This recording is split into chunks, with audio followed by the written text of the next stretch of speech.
Good morning, Kitchen Witches. This is your tarot and menu inspiration for the day. If you've tuned in with me before, I am Chef Lisa, editor-in-chief of a Chef's Grimoire magazine. You might have realized that every day when I did a card pull, I would say what specific day it was. I got to thinking about that because I thought, well, people are tuning in at all times, right? Not just on that day. So why not make the series evergreen? And that's what I'm going to do. So no longer am I going to tell you what day of the week it is or what month we're in, but we will just pull a card and that's going to be the card of the day, whatever day you're tuning in. The only thing you'll notice is I do try to do my menus seasonally. So if we're in December and you're noticing that I'm using rhubarb, I'm going to be very conscious of that going forward. And I'm going to say, okay, if you don't have rhubarb, why don't you use, what could replace rhubarb in a pinch? Something else. I'll think about it. But for today, being an evergreen day, let's pull a card and see what we've got.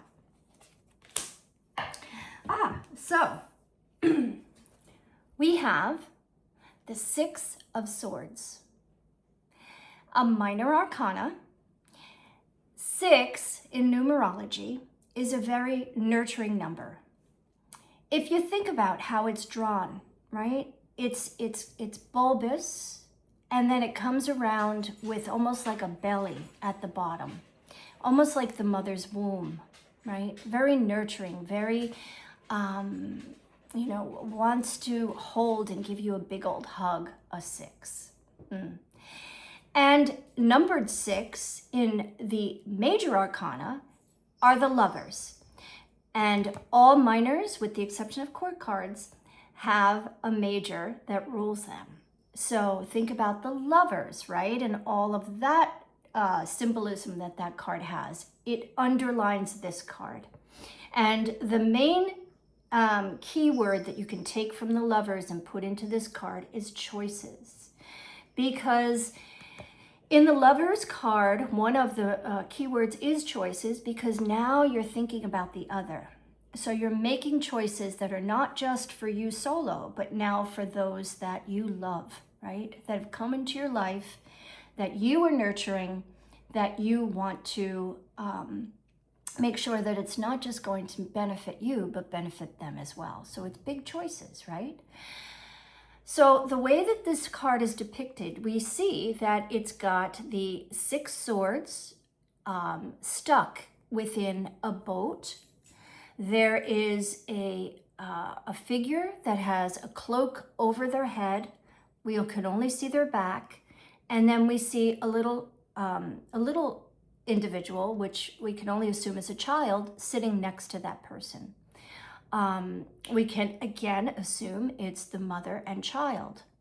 And they have paid, we're assuming, this, or it could be the father that is rowing the boat away from where they were, going on a journey, right? Somewhere else.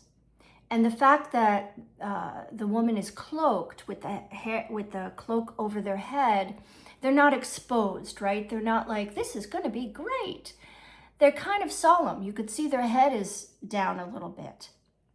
The person who is driving the boat could be a relation to these two, or it could be that they've paid that person to bring them to where they're going to go. So it is a choice. It's a choice of leaving something behind because they're not 100% happy about it, right? Maybe they have to leave their family for some reason. Maybe where they were got destroyed by either storms or war, and they need to go somewhere else to be safe for the safety of the young child. So it's moving on to something new and letting go of something old, right?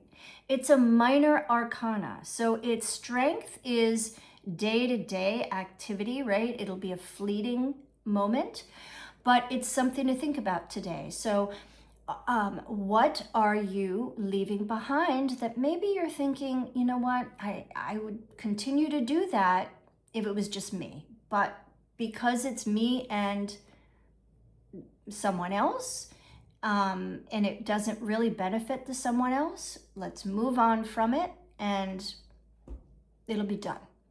So that's really the energy of this card, right? It's nurturing not only yourself, but those around you by letting go of something that is no longer necessary for the 2, 3, 4, 8 of you, whoever is amongst the peoples you're making choices for, to move on to something else that will benefit everybody. Swords are mental. They're all of our thoughts. So again, going back to choices, we make choices with our mind, right? We obviously make choices with our gut as well, and we should. But our mind has a lot to do with cognitive decision making. And that's where this card comes in.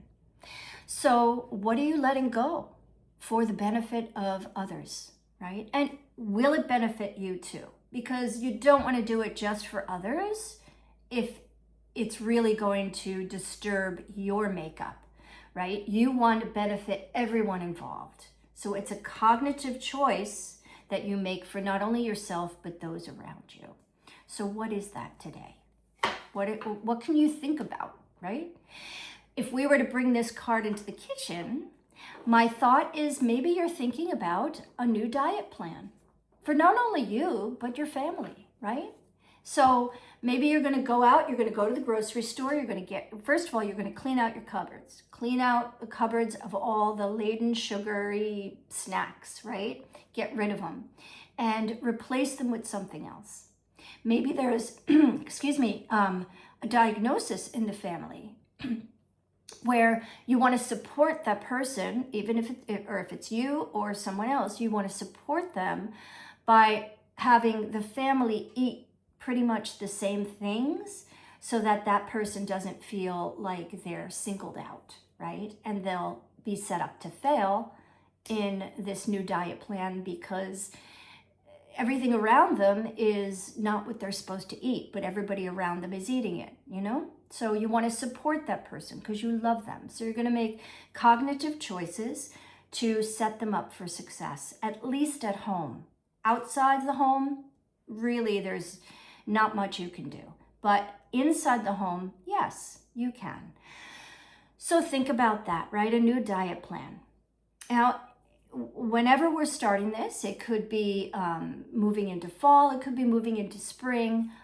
Where I am right now, it's summer, so I'm going to give you ideas for this, but we could tweak it a little bit for other seasons.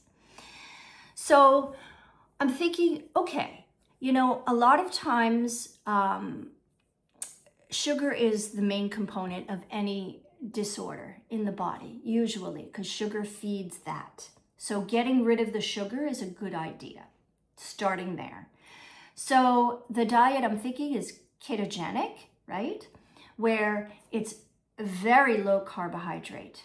Now, that is extreme for many, but 1 or 2 meals, you could think of it in the breakfast realm because that's when I like to do my main keto meal, in the breakfast or morning, because it doesn't shoot me up with a sugar so that I'm hungry 2 hours later for lunch and I'm overeating during the day.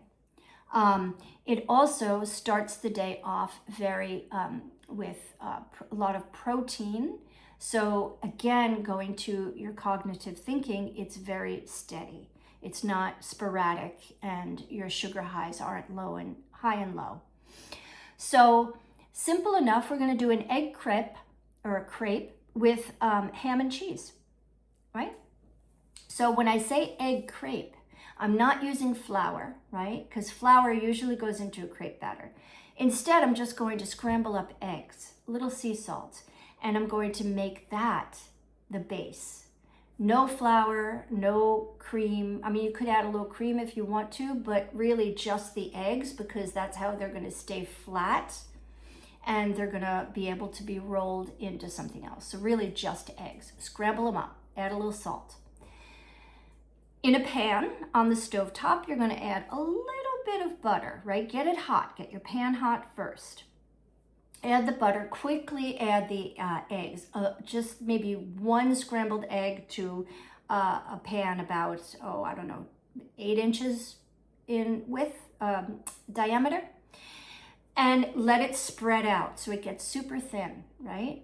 And then you're going to cook it until it no longer looks raw. And then you flip it, and just like a crepe. And then from there, you can put it onto a plate. It should slide out beautifully, right? And you keep building your egg crepes, right? From there, you're going to grate some cheese. You're going to fry up some ham when your crepes are finished being cooked and they're now nicely piled on a plate. And the way you're going to present this is you're going to take one of your egg crepe and you're going to put a piece of the fried ham on there, fried in butter, I might add. And then you're going to put some cheese and you're going to roll it up and you're just going to let the cheese melt, either by putting it in the oven for just a little bit of time to melt the cheese, or maybe just roll it up and you're ready to eat. These are great to make and put them into like meal prep containers, right? And then you don't put it in the oven after they're made. Just let the cheese be inside. Put them like little soldiers next to each other in a prep container, whatever you have. And then they're ready for when you want to grab them and you want to take them to work. In the summer, you can eat them cold. In the winter, you can pop them in the oven or the microwave. Delicious, right? Any time of day. And they're going to keep you satiatedly full until lunch. You might even be so full that you skip lunch and you just have dinner, right? And then there's that intermediate fasting that happens between breakfast and dinner. That's very valuable. So starting a new diet is a great way to bring the Six of Swords into the kitchen. Ketogenic. Done. So you can keep going with the ketogenic meals. You can look them up online, find a whole bunch. The good news about them is that they're usually very quick to prepare. So when you're feeling really hungry, to put any kind of baked good with the almond flour, coconut flour, what have you, it usually comes together quick and bakes off quick. So it's ready to eat quickly, right? It's not like a yeasted dough that has to rest and then rise again and all that stuff, and you have to wait hours. No, it's very quick. Moving on to lunch. So I'm thinking the Mediterranean diet. Now, knowing that the ketogenic and the Mediterranean diet, and also the diet that is in the realm of another specialty way of eating that I've sourced out, is all for cognitive restoration. So with the Mediterranean diet, you are you're lowering your chances of a cognitive decline. Mediterranean uses a lot of leafy greens and fruits and vegetables, of course, and whole grains. So outside of the ketogenic, now you're bringing in whole grains for more. It's carbohydrates, but they're slow carbohydrates. So again, they don't really spike your sugar levels. So with Mediterranean in mind, I'm thinking for lunch, we would do a Greek chicken gyro salad. Yummy. So chicken breast or chicken thighs, you're going to marinate it in a little lemon juice. You can use fresh thyme. You can, what else would go in there? A little oregano, rosemary if you wish, right? All of the beautiful Mediterranean herbs and spices. If you want to make it a little za'atari, you can put a little sesame seed and cumin in there, right? But the idea is you're making it marinated, and then you're going to either grill or pan fry or bake off the chicken. And then you're going to build your salad. So you're going to add your leafy greens, a little red onion. You could do bell pepper, what else? Tomatoes, right? All of those gorgeous vegetables. And then make a very nice lemon vinaigrette to pour on top. If you want to, you can add some cheese. Feta cheese would be lovely. And that is your Greek gyro salad, right? Delicious, easy. And that you can pretty much do all season long. The vegetables, tomatoes, they're not so great in the winter, but use little cherry tomatoes because they're usually grown in hothouse. And hothouse cucumbers. They taste a little better, but really you're going to get the bang for your buck when you're doing this in July when tomatoes are just beautiful. Yeah. So Mediterranean diet, and you could keep going with that, right? You don't have to stop there. You can make all your meals Mediterranean diet. But if you wish, you can go one step further and do what's called the MIND diet, M-I-N-D, and it's I think that's called an acronym, I think, when it's letters that symbolize what it means. You know what I'm talking about. So the MIND diet is basically the Mediterranean diet, but also brings in the neurodivergent, cognizant, and again, making sure that it's not a cognizant decline, but it's keeping things intact. So Mediterranean, I forget what I stands for, neurodivergent, right? Is what MIND is. I'm thinking for dinner, we're going to do a Moroccan lentil, right? So that is going to be, again, using all those beautiful spices of cumin and paprika and garlic powder, onion powder. You could throw in a little oregano if you wish. You could throw in some, whatever spices. But those that I mentioned are the underlining, right? And you're going to make some lentils. Easy enough. Do them on the stovetop. And then you're going to serve that with some turkey meatballs. So the meatballs can be just meat. You can add a little panko in there, not much. And you can even put some spinach in the meatballs or in the lentils. That would be nice too. And the lentils are your bed that you're going to have the turkey meatballs on. And that's part of the MIND diet, right? So lentils give you a lot. Legumes are great for the brain, right? They've got a lot of vitamins, minerals, what have you, that really just switch on cognitive, and it's great. And then the turkey is your protein that is lean and it's satiating as well. So you want to be full after these meals because you don't want to eat a meal, feel really good about doing that for your body, and then afterwards feel like you want a candy bar. No. So eat things that are really going to satiate you and your family. And again, if someone is diagnosed in your family, you need to do this big change, make it be for everybody involved, right?